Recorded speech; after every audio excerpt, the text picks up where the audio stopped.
And let's let our next guest introduce themselves.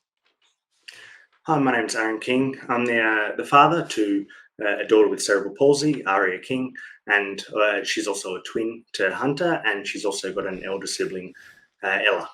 So, but you're a that's what dad. I I mean. mean, let's talk about yourself, Yes. mate. Yeah, I mean, don't worry about you. Hang on. Oh. Introduce yourself, mate. Tell us a bit about yourself. I'm Aaron. The dynamic is obviously that we've got 3 kids, myself and Jenny, but we also try to run a business. I'd say on the side, but sometimes family comes first. Sometimes we're obviously trying to run the business and balance the dynamic between all of the above. It's been a bit of a challenge. What's the business? What do you do? Exercise physiologist. Ooh. So we run it's in the allied health field. That's had some pros and cons with dealing with Aria as well. As a parent, you don't see it, but as a health professional, I might see things like that in other kids, but also it's a bit harder to see certain things in my own. But obviously, when I'm out doing my thing, Jenny, my wife, does a lot of the therapies and things like that. So we're a team. So before we get into this, because you're a parent, right? Do you have a disability? Yeah. Just making sure. No. Okay. Able-Bodied. Yeah, yep. So it's interesting because this podcast, we want to empower people with disabilities to speak for themselves, right? And some disabled people hate it when parents speak on behalf of their kids. And it's fair enough. But I just want to get something clear. We have how many episodes, Angus? 100? 55. 55? 53 of them are people with disability. We've had parents once, Yep. 2 Ps in a podcast, amazing women. They did a great episode, but they also struggle with speaking on behalf of their kids. But we get so many requests from parents, right? We want to try and have a wide breadth of education around all kinds of things. So that's why we're doing another episode with a parent of someone that has a disability. Just want to get that disclaimer out there before we get Instagram messages saying, you bastards, we empower people with disabilities speak for themselves, right? We're just trying to get a wide breadth and some different stuff. And we have had parents with disability on the show, but it is different as someone who is able-bodied. And yes, Dylan, thanks for bringing that up. But I think the thing what really hit us right between the eyes for your inbox that separated apart from the fact your story, which we're about to hear, but is that you do have twins, one with disability and one without. Yes. Was because your daughter Aria has cerebral palsy, was that due to a lack of oxygen at birth, or do you know how she developed her disability? We don't know. Both twins obviously went through the same birthing experience. My wife also had a condition which meant that she was hospitalised for 12 months leading up, or 12 weeks rather, not 12 months, 12 weeks leading up to the birth. So it could have been somewhere in utero, it could have been at the birth, but obviously both twins were experiencing the same situation. So it's really hard to tell, and that probably had an impact on us early on to think like, what could have we done? What did we do different? What was it about how we acted or how we approached things that might have made things different? But it is what it is, and we just obviously try to go, how's the best that we can help Aria moving forward. So was there a bit of blame action going on, like blame it on yourself? Trying not to. It probably wasn't so much the blame, and I probably had different experiences to my wife Jenny, because she is with Aria a little bit more often than I, because I'm going to work, especially in that early stages. Jenny was meant to be going to work in those earlier stages as well. Jenny did all the heavy lifting as well because she carried the babies. Credit to Jenny. Yes, also for during the birth, yes, of course, also afterwards as well. We didn't intend for it to be the dynamic that it's turned out to be, but obviously, with daily therapy or therapies every couple of days, it just turned out like that because we're running the business, and so she probably had a bit more of an emotional roller coaster with sort of dealing with the early phases of that, I guess, because she was with Aria a lot more often, and I would go to work and come back and things like that as well. So, can I ask what, if you don't, mate, always, as anybody on this podcast tells to get stuffed, but what level of cerebral palsy does Aria have? So is she verbal, non-verbal? Like, can she walk, wheelchair? She's verbal. She is walking. She's also had SDR surgery, which is selective dorsal rhizotomy. What the hell does that mean? Yeah, she had that in America, and I guess that's part of her story, because she basically, what they do is test the spinal cord and determine what the I guess the dead parts of the spinal cord are. What is causing the spasticity in her legs. Because cerebral palsy is not a progressive disease, but as she's quite small, she wasn't really symptomatic with her spasticity because her limbs are small. But as she grew up, the spasticity was becoming a little bit worse, and she was turning her feet in and all of those things. So she was having a bit of an impact on her legs. So then we investigated. They do SDR, selective dorsal rhizotomy, in Australia, but it's a little bit more conservative. There's the pioneer of the technique where they basically snip parts of the spinal cord that are causing spasticity but don't provide any value. So they're basically the dead nerves within that, and then it removes the spasticity. And then for the next 12 months, you basically need to do intensive therapy where every day to ensure that they then go on. But we didn't know whether she was going to be able to walk and things initially, but now she is, because her lower limb spasticity has been removed, so she can straighten her legs and walk, and it's developed her in other ways as well. Now, I seem to play this role quite a bit on this podcast, but I'm going to play devil's advocate and say that, there might be some people listening maybe with CP who are like, well, apart from the fact they might not have got that same opportunity, but also probably thinking, well, why don't you let her make that decision for one, herself, because she probably isn't old enough to form those opinions, but also possibly why did she need that? I have cerebral palsy and I live a fantastic life. I didn't have that surgery. You don't personally, but the person saying that. That's what I'm saying, yeah. These are what some people might think. What's your thoughts on that? Yeah, we still second guess ourselves with every action that we take with Aria and with the family. So it's not cut and dried. We just spoke to other parents. The main thing that sort of convinced us, we spoke to adults that had had this surgery as they were younger and went, well, what was your thought on it? And it was, I'm glad that I did it as young as I did, or the younger, the better for these people. Yeah, it sounds now, gnarly. we wouldn't have had the opportunity, but COVID actually gave us the opportunity, because there was like a 2 to 3 waiting list to get in. But because half of the countries going into America were banned, and they were still allowing Australians in. So my wife left for 6 weeks with Aria, while I stayed home with the other two. You got to jump the Euro queue. Lovely. Yeah. Yeah. Did you have to hotel quarantine on the way back in? Did Aria have to hotel quarantine? Yes. So they had to hotel quarantine, and they had to stay for 4 weeks after the surgery as well to do like inpatient therapies and stuff to ensure that they left better than how they arrived. So I just don't. So we have no idea why Hunter has no cerebral palsy and Aria does. Is that right? That's correct. So interesting. Jenny. Like, Yes, honestly, Jenny. give me a guess. Do you have any guess? Like, I know she was sick 12 No weeks one's- out, and we're not blaming Jenny or anything like that. But course. just what do you reckon? Because no one would have done more research than you. Come on, give us Yeah, give us the insight. my wife, hopefully she doesn't mind me saying this, but she had placenta previa, which there was two placentas. Aria was the affected one with placenta previa, so it may have been the case.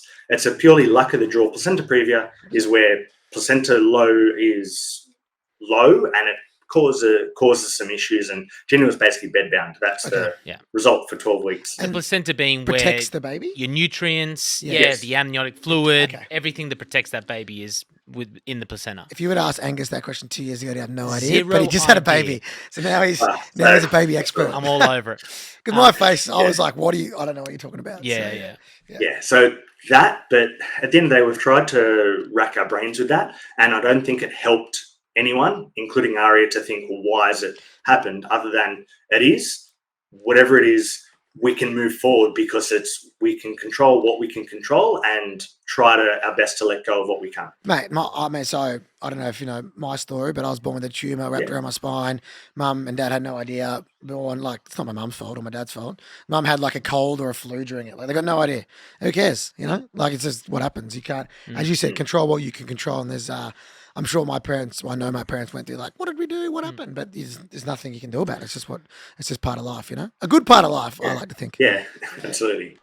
So the other interesting part of your story is being a father of 3 and having Ella as your oldest child, who at the moment doesn't identify as having a disability. So you knew what it was like for 3 years to partner an able-bodied child. Can you then tell us the difference between because going through that experience and then having a child with disability, what are some of the differences that immediately hit you as you got home from the hospital? Well, it wasn't so much straight from the hospital because of, a really young child doesn't really do much. There wasn't a whole lot of differences from that because it wasn't noticed until a little bit later, until they started developing. But the one thing, a few major things is that she was in those earlier baby toddler stages a lot longer. Because her development was a little bit slower, so we had to deal a bit longer with the lack of sleep and the support in the earlier stages. She's 4 now, so she's probably a couple of years away from school and things like that. So there are things in the future that we don't know how it's going to go, and we're still second guessing ourselves with schooling and all the rest moving forward. But that was the main thing, and just the unknown, because she wasn't verbal. Is she going to walk? Is she not? Is she going to be verbal? Is she not? Now she's hitting those milestones, although delayed from where Hunter is, but she's still hitting those. So it sort of kept us at ease a little bit, I guess, because regardless what the future is, we can see what it is. So it was knowing it, whatever it turned out to be, I guess. Plans to mainstream school? Yes. Good man. Great answer. Thank you very much. Yeah. It's important. So for people that are listening that, obviously people with disability can go to specialised schools, and they do a great job. But I'm of the opinion, if possible, kids with disabilities should be mainstreamed, because it's up to the school to provide different learning for everybody, right? Mm-hmm. Everybody's different, no matter your disability or not. You've all got different. I was terrible at maths and great at drama. Here you go. You know what I mean? So you had a tailored schooling. Mm-hmm. So why not include people with disability in the mainstream schools is our thinking. And you need also, if you mainstream people with disability in schools, all the other kids find disability normal because you grow up with it, right? And it's got a huge flow-on effect. Yeah. So that's been massive. We found that a lot of kids will see Aria walking or see her with her walker. She doesn't use a walker as much anymore. We've just promoted without that, and she's doing okay. But would have kids just look at their parents and go, why are her legs like that? They don't have much understanding or a way to verbalize it tactfully, I guess. Mm-hmm. So they say whatever they say. But we would have that conversation and would say, oh, look, because she hurt her brain when she was in her mum's belly, and then now she does some things a little bit different, like walks, things like that. And they're like, okay, cool. Do you want to play? Or something like that. So purely you answer their question and then they're cool about it and then they want to include them. You're not there yet. Obviously, you will be one day when you do have to have a conversation potentially with Aria or definitely Hunter around the separation, because they're going to know that they were twins born on the same day. They're going to share birthdays together and they're both going to go down different paths, which we all do anyway, regardless, but there'll be more questions around that. Have you thought about what that conversation looks like? Have you played that out in your head? Is it something you're you're dreading? had it? Maybe you've had it. They're 4. I don't know. Look, it's been a bit of a challenge and a balance of trying to go, well, Hunter's probably the one that we worry most about in the sense of giving enough attention to, because Ella's older. She has her own things going on, being older, schooling and extracurricular activities. Aria has a lot of therapies and a lot of things going on. We feel like he might have been left in the middle, so to speak. He's technically the youngest, but feels like the middle child in that instance. So we want him to have his own life without needing to feel like he's got to always protect Aria, but also finding the balance of, well, if he needs to stand up for her. Yeah, but that's the thing as well. What does that look like as well? I'm a dad. I'm like, how do you, when Hunter comes home and you found out he smacked someone at school because he talked about Aria. He's been disciplined for the physical action at school, but you as a father, there's part of pride that he loves his sister so much that he wants to defend her when she can't defend herself. But then there's this juxtaposition of no violence. You can't have violence. I mean, that's a wrong attitude. There's so many ways to think about what that could be. Have you thought about that? I have, and I don't have a definite answer. It's a firm I don't know right now. Yeah. I've went both ends of the spectrum. Everything that you said, I'm like, well, this might happen, that might happen. What will I do? I really don't know.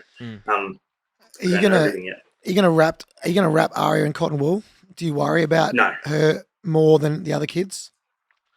Probably worry about her, yes, but how are you gonna try to wrap her in cotton wool? No. It's a hard one, isn't it, though, because you worry about her more. So your bias is actually going to try and do that. Like, how have you found yourself checking yourself sometimes when you do? Yes. Can you give us some examples? Like, when does it happen? Yeah. just like whether she can do something in the park or whatever, just like, oh, I'll give you a bit more of a hand instead of letting her go as much as what I would Hunter. I'll give you a bit of a hand, and trying to balance between giving her enough of a hand so she can progress herself, but not too much that she's actually not developing a skill herself. Trying to find that balance, and that's been really hard. We want them to have an as mainstream experience as possible, and just let them go. Often she falls in the shops because she's got balance issues and stuff like that. The SDR was helped with one area, but she's still got a number of other areas that we're still improving on. She falls in the shops just pretending, okay, cool, get up, keep going, like don't, oh my God, are you all right? And wrap her in cotton wool. Some people look from the outside and be like, oh my gosh, is she okay? But no, she's fine. Let's keep going. How do you, sorry, Gus, but how do you go then when your disabled child falls over and other parents judge you and think you're a bad parent for them getting hurt? That's a good question, Dylan Alcott. Thanks, man. I think I've learned not to care, because you'll get every single end of the spectrum. You'll get every bit of advice that says everything. So just take everything with a grain of salt. Take in what you think is right. As long as you're doing the best for your family and feel the best inside, that you're trying your best. It may not be the best outcome, but you're trying your best with the information that you have at the time, because everything's great in hindsight. Going, oh, could I have done this? But you're only dealing with what information you have at the time. And did you do the best considering the information that you had at the time? Yes. Well, nothing more you can do. This is a dad question, dad to dad. So exactly. Tell them to ship off. We'll just exclude Dylan from this because just a couple of dads having a chat. Oh, dad chat. I mean, obviously we're talking about mainstream schooling before. My daughter has started to go into the nursery at daycare at her kinder or whatever they are. Did you put Aria into a nursery or into daycare? She's in daycare at the moment. We're with her twin brother. That's the same one that her elder sibling went to. I went to a normie one too. Really, but is Aria immunocompromised at all? No, not the way we're okay. Because the first day Indy came back from daycare, she had the most projectile gastro I've ever seen in my life. The next time she went, there was COVID in the other room. Then after that, we got an email 2 days ago saying scarlet fever went through the Childhood Learning Centre, and I was like, get us out of this. And I'm like, if I've got a child with disability, I'd probably worry about that a bit more. True. That's all it is. Yeah, that happens always for the first year. We did find that she was a little bit more sick early on, but I think that doesn't seem to be so much the immunocompromised. I think that's because she's always touching things to get by and falling on the floor a bit more, so she's picking up that. And I've only come to realise that after the fact, not at the time. I think she's got the fake sniffles. She just wants to get out of going school play. Yeah. Get out of that. She's got daddy wrapped around her finger already. Look at that. She's trying to get out. Like, Dad, I get it. It's I went to that. Yeah, exactly right. All right. Aaron, we do a segment called The Bowl of Uncomfortable. This is where people send us questions in relation to your story, knowing just a small snapshot from our social media. We told people that we had a able-bodied parent with a child with disability, and these are some of the questions that we had. Are you ready for this? Sure. I'm going to go first. Do you struggle with spending an even amount of time and money on your children, knowing Ari needs more of your attention? And has your other kids mentioned this to you? Yes, and yes. It's a battle always. I think whether you've just with their ages, with what they're doing with their life, like whether they've got extracurricular activities. Okay, well, Ella's doing something. Is Hunter doing something equivalent? What are they doing? So yes, absolutely. And yes, I think it might be because the kids are young and they're always worried about fairness, but we do try. When we look back, we're like, I think we're being fair with it, but they might not see it that way. But it is a constant conversation we're having and thinking about. There's a juicy one from Amanda off her Instagram. Were you disappointed when you first found out you had a child with a disability?